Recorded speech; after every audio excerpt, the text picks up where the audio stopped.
Chapter 7. Michael and the Beast from the Abyss, the Double Face of Evil, the 12th and 13th chapters. It is not so very long ago that an essential claim of Christianity to superiority over the pre-Christian religions was based on the fact that Christianity was thought to be free from mythology. This attitude has greatly changed in recent times, and as a matter of fact, the assumption is not true. The Christian religion is by no means without mythology. In a sense, Christianity is even the climax and consummation of all mythology. True, the sphere of pictorial vision out of which mythology arises remains undeveloped and misunderstood so long as Christian thought does not broaden out and rise to the level on which it becomes apocalyptic and can comprehend the revelation of St. John as an organic part of an essential Christianity. In the last book of the New Testament, Christian mythology is developed in all its greatness and fullness in their concluding document. The scriptures of the New Testament offer a key to understanding a world of destiny for times such as ours, which grow into mythological dimensions. Once the revelation of St. John is discovered and mastered, there will no longer be any need to look back to the mythologies of long past ages at the expense of Christianity. However, a fundamental difference must be observed between pre-Christian and Christian mythology. The Old Testament, the basic example of all religious documents in the pre-Christian era, begins with a myth. The pictures of Genesis, the myth of creation at the beginning of the Bible, are followed by the books of the Old Covenant, which as they continue, lead increasingly out of the realm of God and into the realm of humanity. In the New Testament, it is otherwise. The myth stands at the end. Mythology forms the peak, the crown of all that precedes it. The pre-Christian mythology, whether in the Old Testament or among the Egyptians, Babylonians, Greeks, or Teutons, is retrospective. It is the dreamlike memory of ancient times, when the destinies of men and gods were intertwined. Far beyond the capacity of personal recollection, the seers who gave life to the myths among their peoples remembered the very beginning of all evolution. They looked back to the times in which gods not only fashioned the world, but were still active among men and guests at their tables. In contrast to this, the Christian myth, as it is revealed in the Apocalypse of St. John, is prophetic, previsionary, future-bearing.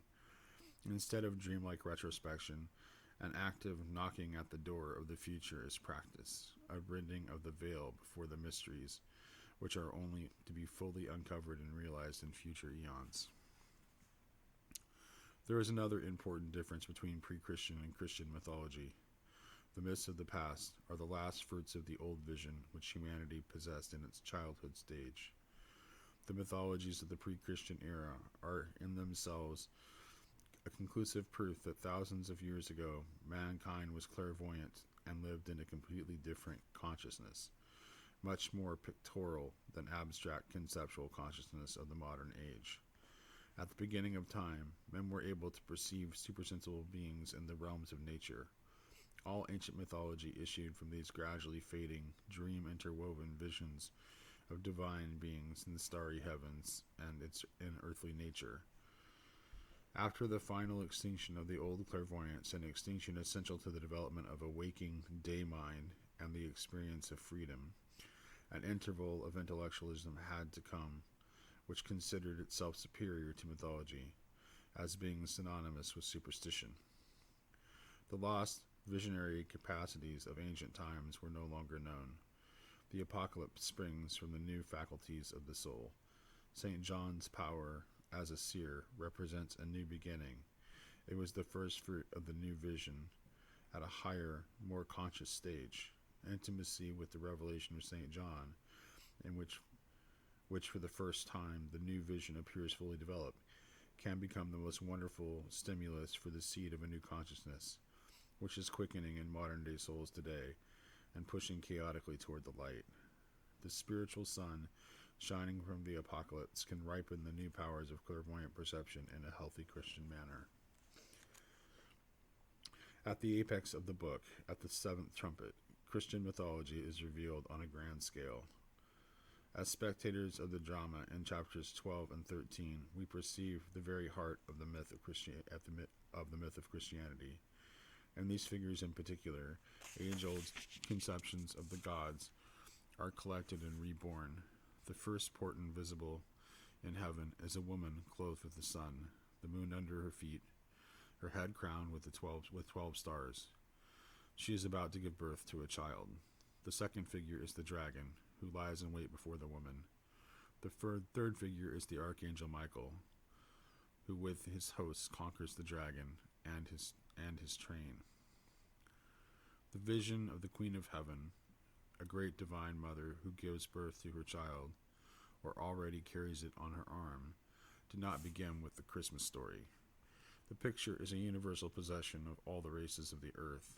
In ancient Egypt, men looked up to Isis, who bears the Horus child. The Greeks paid homage to Demeter, the great mother, in Eleusis. And when they represented the goddess with an ear of corn in her hand, signifying that all creation on the earthly globe is her child. Then Demeter Ceres appeared, only a variation of the heavenly mother carrying the child in her arms. Celtic Europe too had its Madonna. Thus, in the grotto of Chartres, which later became the crypt of the cathedral, the picture of the Virgo Paratura had been venerated from the pre-Christian times. The Virgin who is to bring forth a child. Even in the Far East, the picture of the Virgin Mother with a child is known everywhere. With unearthly tenderness, the Kwanon figures of Eastern Asia touch our souls. In short, the pictures of the Christian Madonna by Raphael and other painters would not be fully understood if they were assumed to represent only the historic figure of Mary, and not also the cosmic archetype, which is the universal constituent of the myth of humanity. The second figure, which represents a quintessence of countless mythological motifs, is that of the dragon, a formless horror in fiery red at the feet of the woman. He is eager to carry off and devour the child as soon as it is born. Again, all ancient races share this picture. The Babylonians, in their myth of creation, spoke of the world snake Tiamat, who emerges from the abyss beneath all creation, threatening humanity newborn from the womb of the cosmic mother. Among the Egyptians, this dragon figure is called Typhon, by the Greeks Python. The dragon Python threateningly approaches Leto, who has conceived a child by the father of the gods and is about to bring forth her son Apollo. The revelation of St. John says that the child is caught up unto the god and to his throne, in safety from the dragon. And similarly, the Greek myth describes Leto being rescued from the dragon on that rocky island Delos, where she can bear her divine child. The Egyptians also relate that Isis gave birth to Horus in the remote solitude to which she had withdrawn as a protection from the dragon Typhon. In the figure of the archangel Michael, the apocalypse shows the radiant victor of the dragon, who was also familiar under different names to the mythological vision of all races. The Babylonians called the conqueror of the dragon Marduk, the Indians Indra, the Persians Mithras, the Greeks Apollo, and finally, in the Teutonic mythology, the dragon slayer Siegfried appears as a belated Michael figure, the last of the Nordic initiates. Within the Christian tradition itself, the early Christian figure of St. George was venerated as a human reflection of the heavenly destroyer, the dragon, and is therefore taken as the patron saint of all Christian knighthood. But the most striking parallel to the dramatic myth described in chapter 12 of the Apocalypse is not found in any mythology, but in the quiet historical human events of Christmas. When Mary gave birth to her son in Bethlehem and carried him on her arms, the heavenly picture, which was living in all ages as a cosmic truth, was projected into the sphere of humanity.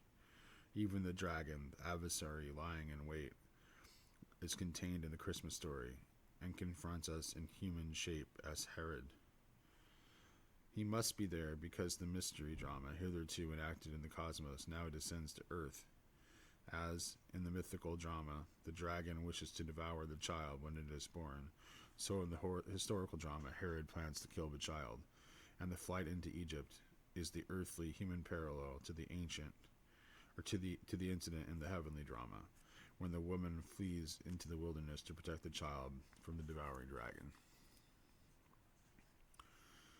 It is the myth of the human soul which is revealed here.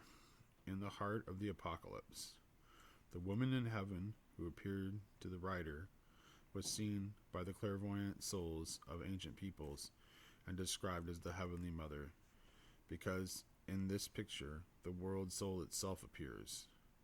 Our whole cosmos, to which not only the earth, but sun, moon, and stars belong, may be compared to a human being. Like a human being, the cosmos also has a soul. We see the body of the cosmos with our physical eyes, although we cannot survey it as a whole. We are ourselves too tiny a part of it to have a comprehensive view of its total form, and to recognize all the details as members of its body. The soul that dwells in the cosmic body, the world soul, is not visible to our physical eyes. The intuition of the clairvoyant pre-Christian peoples once saw it as the picture of the heavenly woman, and eventually it appeared to the seer John, the first to attain the new faculty of vision. In the revelation of St. John, we divine the time when humanity, under the sign of the Heavenly Mother, will be able again to open the spiritual suprasensory eyes. The great gift and secret of human existence consists in the fact that every individual man, however tiny a part of the whole cosmos he may be, bears in his human soul a copy of the world soul. Every human soul is a microcosm corresponding to the macrocosmic Divine Mother, the soul of the world. We look into this picture as into a heavenly mirror of our own being, and read from it what God thought when he called souls into existence in the cosmos as well as in man. The woman in heaven appears as a wonderful threefold organism.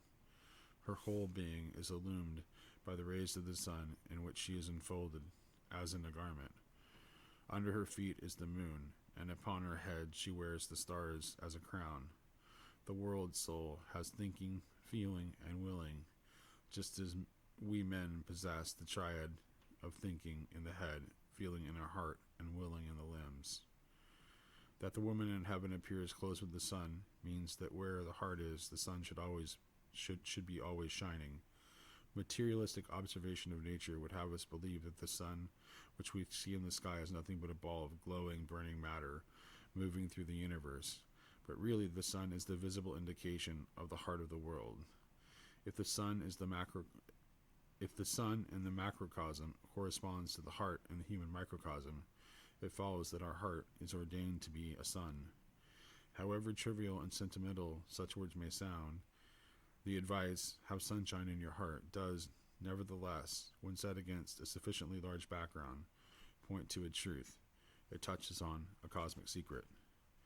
The silver crescent of the moon is the chalice in which the sun rests. It is the symbol of the will which serves the heart. The sun is the content, the moon the vessel. And the world soul has thoughts too. The woman in heaven wears on her head the crown of 12 stars. And when we look up to the stars in the night sky, the thoughts of the world soul appear before our contemplative gaze. The stars are not just gaseous bodies, so many light years away from us. They are the crown on the head of the world soul. Through reading the Apocalypse, we cease to speak superficially of sun, moon, and stars. We begin to recognize in them the cosmic pictures of thinking, feeling, and willing. And we rise to the realization that our own mission when we recognize the connection of the world soul and the human soul with the sun, moon, and stars. Dramatic tension now enters into the tranquil picture of the world soul. The fiery red dragon rises up. The powers of the pit in wait for the decisive moment of metamorphosis, for the birth of the child, of our eternal feminine of the cosmos, the male principle, the cosmic ego, is to be born. The cosmos itself grows beyond that which is only soul, which, when it concentrates all that is spiritual into a kind of core in the soul. At this moment, the dragon stirs. The pictures of the apocalypse are arranged in large and small cycles, in macrocosmic and microcosmic proportions and relationships. The picture of the woman clothed with a son who gives birth to her son also refers to phases of evolution, when the world enters into a great new cycle. When a new eon begins, the cosmic mother in heaven becomes pregnant, and out of the womb of her soul, amid birth pangs, the genius of a new creation is born. On one special occasion in the long course of human evolution, a child was born in heaven when the ego awakened for the first time in humanity. At that moment, a fundamental transformation in the soul and spirit of humanity occurred. At that time, the soul element, the primal feminine principle of humanity, was endowed with the primal masculine element, the ego form, the potential of spiritual individuality. The masculine ego of humanity was born from the material womb of the soul. Then, however, something happened which can be better grasped in the pictures of the Christian myth than by definitions. When the human soul gave birth to the child, when this soul contracted into a self, the child was separated from the mother. For protection from cosmic dangers, the human ego was withdrawn from human souls. A cosmic flight into Egypt took place. The divine guides of the world safeguarded the delicate spirit ego which had formed in the soul region of mankind. The apocalypse says that the child was caught up unto God and to his throne. At the same time, the woman in heaven, who has become a mother, is directed to flee into the wilderness.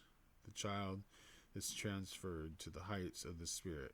The mother must forsake the heavenly sphere to which she has hitherto belonged, and descend into the wilderness of life on the physical earth. The apocalypse teaches us a profound secret about the human being when it speaks of the cosmic flight into Egypt and the wafting of the child to the throne of God. When the ego formed itself, it was not immediately left in the place where later on it was destined to be. As a protection against the powers of the pit, it must be withdrawn for a time to the spiritual spheres. Thus the evolution of an ego has indeed begun, but our true egos hover above us. They are not yet present in us.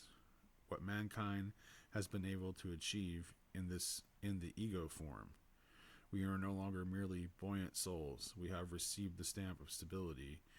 Each of us began to acquire the imprint of his own personality, his own ego. Today, however, the stage of forming and concentrating has passed its zenith. We are beginning to suffer from the feeling that we are confined within strict frontiers. Within the stiff armor of our egohood, we suffer from self-centeredness.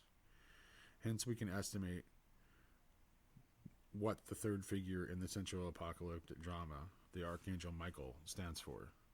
Just as the woman in heaven is the picture of the eternal feminine, so the figure of the Archangel Michael represents the eternal masculine principle in cosmic evolution. The male child, which the woman brings forth, is a spiritual seed. In him appears the masculine principle of the spiritual human ego. It is not yet fully grown. It cannot yet go its own independent way. The divine spirit acts vicariously for it. The archangel is the representative and duty of the future human ego. To follow him means contact with the sphere in which our own true ego dwells. The trials of the soul are not ended through Michael's victory over the dragon. On the contrary, not until then do the tests really begin. The pictures unrolled before us are the archetypal tragedy. The very principle of tragedy is revealed. How is it that Michael contends against the dragon in heaven? How does the adversary come to be in heaven? The old, shallow, dualistic conception maintains that God is in heaven, the devil in hell. But this is a very serious error. At the beginning of the book of Job, which we may call the biblical Faust, we witness a conversation between the Lord God and Satan concerning Job. Now there was a day when the sons of God came to present themselves before the Lord, and Satan came also among them. And the Lord asked Satan, Whence comest thou? The adversary answers, I have wandered all over the countries of the earth. Then have you not come across my servant Job? Then Satan comes forward eagerly as the accuser of Job. He cannot say enough to disparage him. Finally he asks and obtains permission to torment him to the utmost, to strike him down and to persecute him. To our intense astonishment, we must perceive that God has faith in men, and therefore gives the devil free scope, as though to say, only try, you won't succeed. Goethe adopts this idea in the introduction to his Faust, in the prologue in heaven. The sons of God come on the scene, the archangels Raphael, Gabriel, and Michael. Mephistopheles is there too, in the midst of them. When we see the adversary also as a dweller in heaven, a similar conversation ensues. The Lord allows Mephisto to persecute Faust with all his strength. God has faith in man. Then very well, it shall be left to you. Divert his spirit from his fountainhead, and stand ashamed when you must admit a good man in his worst distress is fully conscious of the proper path. That God has more faith in man, that he has greater confidence in him than the devil has. This is the hidden basis of all tragedy. The gods concede that the greater a man is, so much the harder his trials, sufferings, and losses into which he is plunged. They are certain that he will only come forth from them riper and richer. With the consent and will of the Godhead, man has to face the powers of evil. When the dragon first makes his appearance, he belongs to the company of heaven. But it is in heaven that he and his hosts are overthrown and cast out by Michael and his angels. The powers of the adversary are removed from heaven and cast down to earth. The heavens rejoice because the dragon has been thrust out. On earth, however, there is lamentation. Woe to the inhabitants of the earth and the sea, for the devil is come down unto you, having great wrath.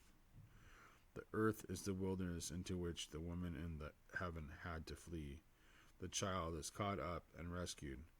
But what becomes of the mother who has fled to the earth? The same divine will which first protected the mother and child now permits the soul to be threatened and opposed by demonic powers. The confidence of the Godhead in the soul of humanity takes effect, and the archetypal tragedy is worked out. The seventh trumpet in which the drama is enacted is at the same time the third woe. In consequence of Michael's victory, the human soul must now fight with the powers of the pit. The age of tranquility is past, and the adversaries are arrayed against man, with the permission of the gods. But in all difficulties and struggles which have been faced on earth, there is a consolation that the opponent has already been vanquished in heaven, that his back has actually been broken. Nevertheless, this consolation makes sense only if it is coupled with an increase of courage and a readiness to fight. On earth, the victory must still be won by man. For approximately 70 years, we have been living in a characteristic Michael age. In about 1500, the learned abbot Trimethesius of Spontheim and his disciple Agrippa of Nettesheim published an archangel calendar, which in its principal content I have confirmed by Rudolf Steiner as a result of spiritual research.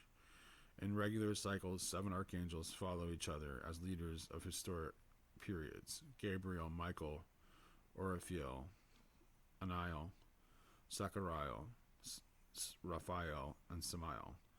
Each period lasts approximately as many years as a day has days. Each archangel makes his imprint on humanity during his reign. In 1879, Gabriel, the archangel of the moon, was replaced by Michael, the archangel of the sun. From about the middle of the 19th century, actual fighting took place in the spiritual world. This fighting cast its dark shadows into life on earth because the vanquished armies of the dragon fell to earth and continued their fight in the sphere of human life. This is a supersensible background for the catastrophic descent which, for example, the cultural life of Central Europe suffered when it dropped from the sunlit heights of the Goethean age to the dark plains of gross materialism. It is of great importance in the general structure of the apocalypse at the apex of the book, the exact center and heart piece, At the sound of the seventh trumpet, the name of the archangel Michael is mentioned. Here the apocalypse surrenders its central secret. It discloses itself as a Michael book. Although he is not called anywhere else by that name, Michael moves throughout the whole book. He is the producer of the cosmic drama, its moving spirit.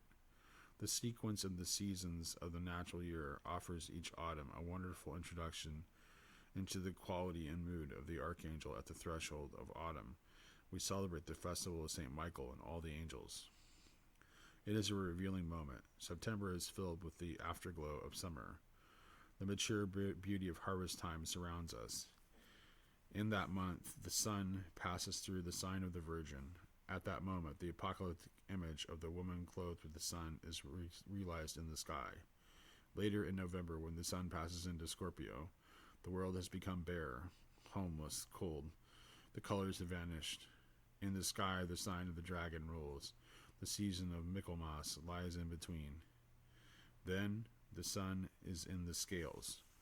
The archangel holding the scales intervenes between Virgo and Scorpio, between the woman and the dragon. The Michael power of balance prevails in the battle between angels and demons. A conscious crossing of the threshold of autumn every year makes us partakers of the drama which the apocalypse depicts in the 13th chapter. When evil appears first, it is concentrated in the figure of the dragon. Subsequently, however, it rises up in the form of two beasts, chapter 13. The dragon cast out by Michael returns from the abyss twofold. The seer stands at the boundary of two worlds, on the shore between land and sea. There he sees a monster rise out of the sea, a beast with 7 heads and 10 horns. Out of the solid land he sees another beast come up. It seems insignificant and could be mistaken for a lamb. It is the 2-horned beast, hard as steel. The apocalyptic pictures are conceived as the constant movement. One rises from another, just as in a kaleidoscope a new pattern is formed by movement and transformation out of the preceding one. The transition from the picture of the dragon in chapter 12 to the twofold beast in chapter 13 is similar to the way the pictures of the fourfold heavenly beast in chapter 4 led to the picture of the lamb in chapter 5. When we behold the 4 living creatures, we were witnesses of a synthesis. The 4 beasts became one. The lamb appeared as a concentration and an aggregate of the 4 creatures. Now when we see the demonic beast rise out of the abyss, we are inversely spectators of an analytical transformation, a transition that takes place from unity to duality. Evil appears in its double character. If we are prepared to continue the struggle on earth, of which the first act was fought out in heaven by the hosts of Michael, we find ourselves engaged in a war on 2 fronts. The duality of the animal figures is significantly connected with the pictures of chapter 10. There, in the midst of the cosmic storms, the great angel appears, whose countenance shines like the sun, and whose strong feet span like pillars both land and sea. We mention that this vision appears when mankind reaches the threshold of the spiritual world. A gateway is then formed which must be passed through. Now, at this very place on which the angel stands with his feet, 2 beasts rise out of the abyss. Where the foot of the angel stands on the ocean, the snake-like monster of the 7 heads and 10 horns appears, and where the angel sets foot on dry land, the grim and gloomy 2-horned beast arises.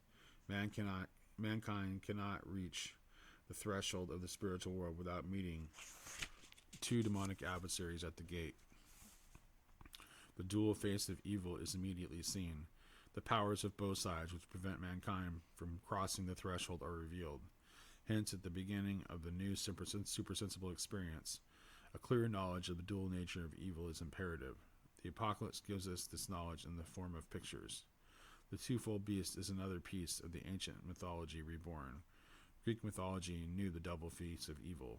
It describes the journey of Odysseus as the wanderings of a human soul, and shows how ultimately the hero must find his way between Scylla and Charybdis. He must face the dangers of the shattering rocks as well as the treacherous maelstrom. But Scylla and Charybdis are not merely cliffs and whirlpools.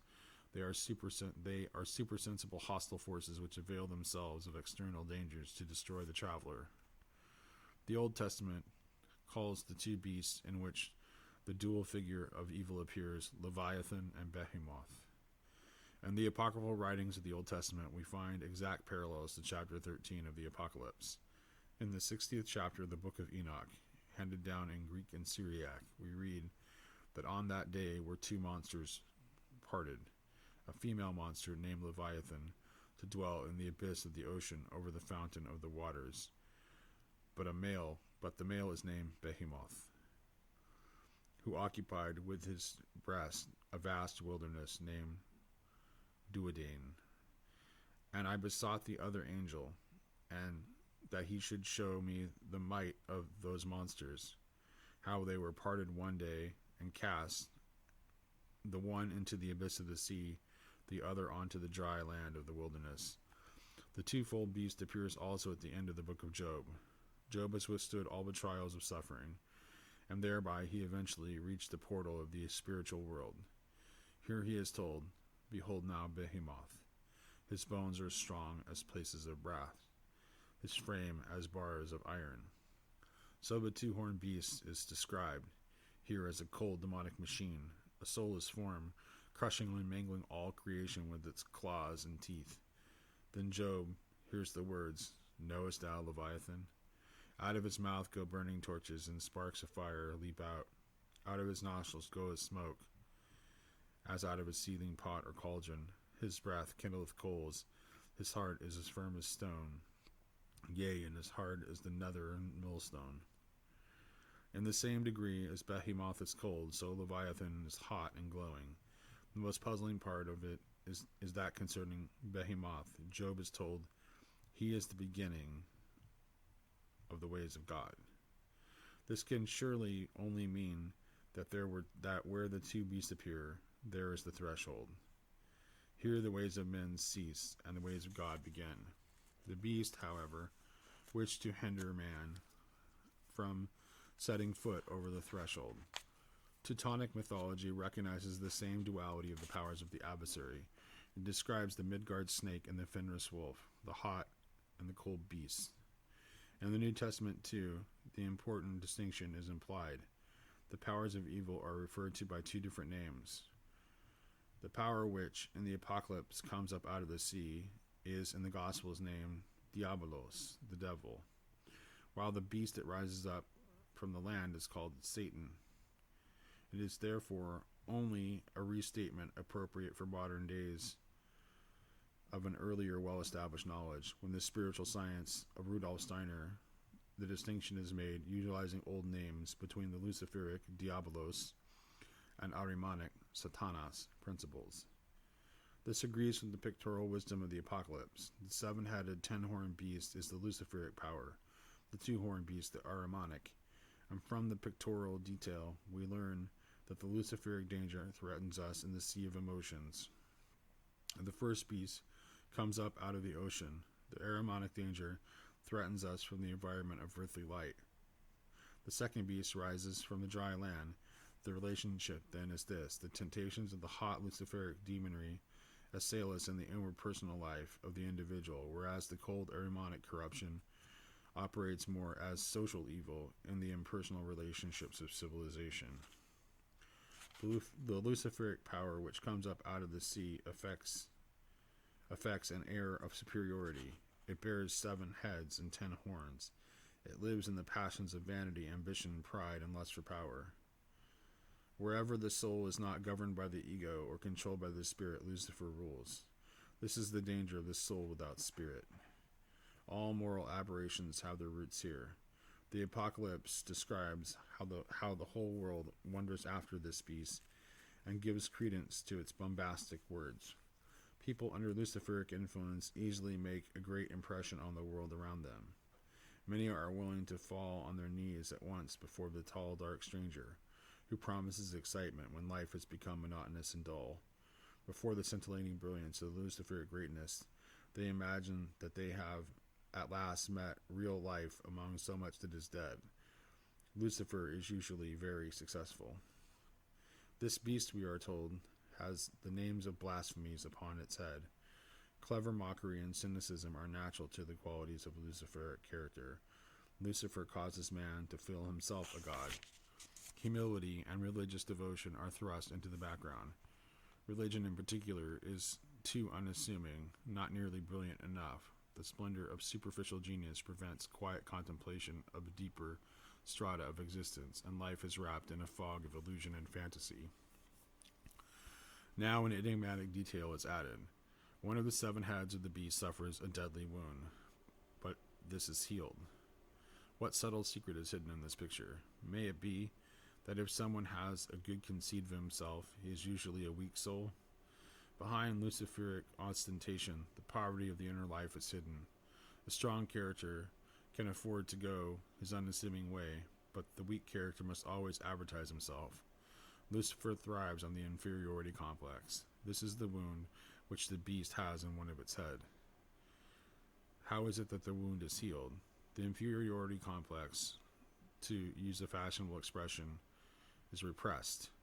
It seems to have disappeared, but has it really? Repressed complexes, the leftover, unused parts of rejected experience, the tasks left unfulfilled, these continue to give trouble to the hidden depths of human nature. They are, so to speak, thrust down into the physical sphere. This causes those outcrops of our nature which the Apocalypse describes as horns. They represent conditions of tension leading to the sclerotic and cancerous diseases. True, the wound may appear to be closed within the soul, but the effects of luciferic impulses appear as in the bodily system. Leviathan Lucifer takes over from the dragon the preponderance of horns over heads, everything immoral, since it is based on unacknowledged weakness of the soul, must poison human nature with the hardening that prevents real spiritual development. Against the imposing external success of the followers of the beast stands the principle of those who overcome the luciferic temptation. Here is the patience and faith of the saints. If any man have an ear, let him hear. Those who quietly go their way, sustained by an active faith in the Spirit, can afford to have patience. They can maintain their confidence when they have fallen into tribulation or are facing death. He that leadeth into captivity shall go into captivity. He that killeth with the sword must be killed with the sword. That the mere wielding of power invariably recoils on him who wields it is a cosmic law which sooner or later is always fulfilled. Luciferic methods have a boomerang effect. But he who shapes his life patiently and faithfully out of the inner strength need not fear setbacks. He moves forward, and through the steps may be sure that each step leads nearer to spiritual growth. The Ahrimanic adversary, which rises up from the solid land, is much more dangerous than the beast that rises out of the tossing sea. It gives itself no grand airs. It is unassuming, and appears as innocent as a lamb. But in its 2 horns it carries a deadly weapon. The first beast is the archetypal figure of the soul without spirit. The second beast is the archetype of the spirit without soul. It is the greatest danger of our age.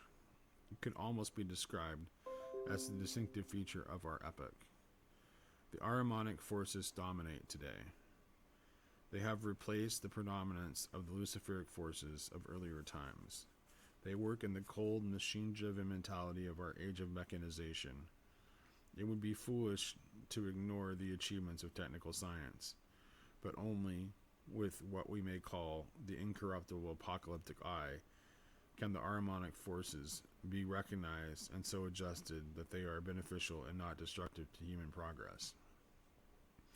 Life teaches through bitter experience that we cannot remain truly human without advancing as much inwardly as we have progressed outwardly. In the materialistic conception of the world, which is supposed to be scientifically guaranteed, and which even in churches has been accepted as a matter of course as the foundation of life, the power of evil, most characteristic of our time, is active. Therefore, we can only come to terms with the Ahrimanic power through the liberation of thinking, through a breakthrough to a fully human spiritual thinking which takes into account supersensible realities. The time will show that the work of Rudolf Steiner has been a unique contribution to this end, a Michael achievement of the highest rank, a spiritual victory whereby the errors of the materialistic picture of the world have been uprooted and overcome. A world picture which does not include the supersensible reality is a lie. The Ahrimanic power has successfully managed to hypnotize us into accepting the outside of the world as the whole world. Under this hypnosis, souls have become morally weak. Following on the track of Ahriman, Lucifer richly finds his prey. A materialistic world conception undermines the conscience of men. Within the great collective streamlined systems into which human society has been forced, according to the principles of mechanization, the total state, total war, etc., human life has lost its value. Eventually, it is not even noticed when life is bestially destroyed. The apocalypse tells us that the second beast does not itself come fully into sight, but remains prudently in the background, the better to betray mankind to the first beast, the Luciferic moral evil. The two-horned beast throws dust into the eyes of men by the display of intellectual brilliance, which yet grasps only the material structure of the world. It builds up a great Luciferic illusion. The world conception of materialism is itself the image of the beast, because it regards man himself as an animal. Thus man is cunningly alienated from his true being and destiny. The dogma of man's animal origin and of the predestination of his character through heredity must eventually lead to men losing, even in their faces, the nobility of the human being, and to bearing on their brow the mark of the beast. It is only one step further that the mark of the beast shall be imprinted on man's right hand. Not only theory but practice falls prey to Ahriman. But we read ultimately that no one who does not bear the mark of the beast may any longer buy or sell. The terrifying perspective of an economic system completely under the power of Ahriman opens before us. All that is left of genuine humanity and brotherliness is suppressed by the vast technical coercion of super organizations and the brutality of utilitarianism and unrestricted egoism. At the very end, the two-horned beast is distinguished by a secret number, the naming of which is expressly prepared by the announcement of a particular mystery. Here is wisdom. Let him that hath understanding consider the number of the beast, for it is the number of a man, and his number is 666. This apocalyptic hieroglyph has been much puzzled over. Commentators have often thought that they have found a solution when they discovered that the name of the Roman Emperor Nero, if spelt with Hebrew letters, could be read as the number 666. But this number too has a spiritual qualitative significance. The seventh trumpet sounds. A cycle according to the number 7 comes to an end. This suggests that reading the number 777 not in the decimal system, but in a system of sevens. In the system of apocalyptic numbering, a new group of numbers begins not at every 10th, but at every 7th number. 6 is followed by 10, 66 by 100. So instead of 666, we must read 666, the figure which stands in front according to the decimal system, and the number with 3 digits indicates, in the rhythm of the 7, the place which is reached within the large cycle. The middle figure gives the position of the middle, the last of the small cycle. Thus the number 666 signifies that everywhere in the large and also the middle and small cycles, the last stage before the 7 is reached, the stage of completion. It is only necessary to count a single unit further in the small cycle to make the first of the largest cycles complete. Thus the number stands directly before the great completion, which in the decimal system is called 1,000. So the number 666 occupies in the system of 7 the same position as the number 999 in the decimal system. So it is the number of the last moment. It says, listen, it is 1 minute to 12 o'clock. There is only 1 moment more before it's too late. Thus understood, the number 666 is part of Ahriman's satanic cunning. The two-horned beast generates in mankind the illusion of desperate hurry. The whip cracks. The hunt is up. No time. Not an instant to lose. Today we pride ourselves on being votaries of tempo, and look down scornfully on those who not yet allow themselves to be drawn into the fierce speed and pace of modern life. But in reality, this crack of the whip is a monstrous lie.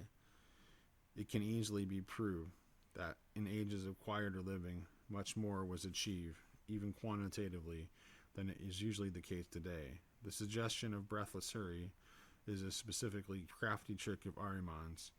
It is in no more effectual way can people be held back and led away from spiritual interest. If one gives way to it, there is no time left for inward quiet and peace to commune with oneself. Having time is not a question of the clock, but of inner tranquility. If a man loses his spiritual tranquility, he loses not only time, but his real connection with life, and in the end himself. Only through citizenship in the quiet kingdom of the Spirit is it possible to escape the Ahrimanic seduction and self-robbery expressed in the number 666. If we take seriously the knowledge of the twofold aspect of evil, as the Apocalypse teaches in chapter 13, and the continuation of the picture of the war in heaven, we realize the misleading nature of the traditional dualism, which simply places good and evil in opposition to each other. Evil does not stand opposite to good, but opposite to another evil. Where then do we find good? We find it as the golden mean, the balance between the extremes of two adversaries. That is why the Archangel Michael is often represented with the scales in his hand. The formula of the golden mean, coined by the ethical teaching of Greece, is more than an expression of expediency. It is the key to the mysteries of morality. We must be served by Lucifer. Without the Luciferic power, we should have no artistic gifts and no art. But we must also be served by Ahriman, for we need material science and technology. But man must stand in the middle, holding by the bridle, so to speak, the beast from the abyss in both directions. The problem of evil, too, requires, for its understanding, a Trinitarian approach. The divine secret of the three-in-one, grasped in its significance, will solve the riddles of existence, including that of evil. What is the power that stands in the middle and shows the way between the devil and Satan, between Lucifer and Ahriman? The phrase of the golden mean is itself worth its weight in gold. It is the middle sun of the Spirit, the golden heart of the world, Christ himself. And Michael is the archangel of the Son and of Christ, because as the servant of the golden balance, he helps to overcome the beasts. What then can the drama of the 12th and 13th chapters of the Apocalypse teach us who live in the midst of the spiritual conflict of the present age? We must enter into the role of the woman who goes into the wilderness. In the wilderness of solitude and reflection, the help of Michael will be granted to us. The wings of the eagle will be given us. It is not without reason that the eagle is the sign of John the Evangelist and seer. The eagle wings of the apocalyptic vision carry us to high watchtowers from which we obtain a comprehensive view of our age and our knowledge of the spiritual aspect of world events. Thus we are enabled to triumph over Lucifer's soul realm without spirit and Ahriman's spirituality without soul. We can aspire to a spirit-filled soul and an ensouled spirituality, and we can attain to inward sovereignty in both directions. This is the religion of tranquility in the golden mean, the sphere of Christ. It is at the same time the sphere of Michael. Although it appears paradoxical to cultivate tranquility in the most effective way of combating evil, we must not always be aggressive when we fight the spiritual battle. Out of a soul filled with peace, a new morality is born. At last we can do what we have resolved to do. We no longer lag behind our purposes. Our souls have become weak through Ahriman. Through tranquil living in the golden mean, they can become strong again. This is the battle which has to be fought today. Before the description of the revelation of St. John, of Michael's fight with the dragon, we read in the last verse of chapter 11, the temple of God was open in heaven, and there was seen the ark of his testament. Before the altar of the open temple, the battles are waged whereby victory is won over the powers of evil. With the sphere of the altar behind us, we shall be able to deal with evil in the spirit of Christ.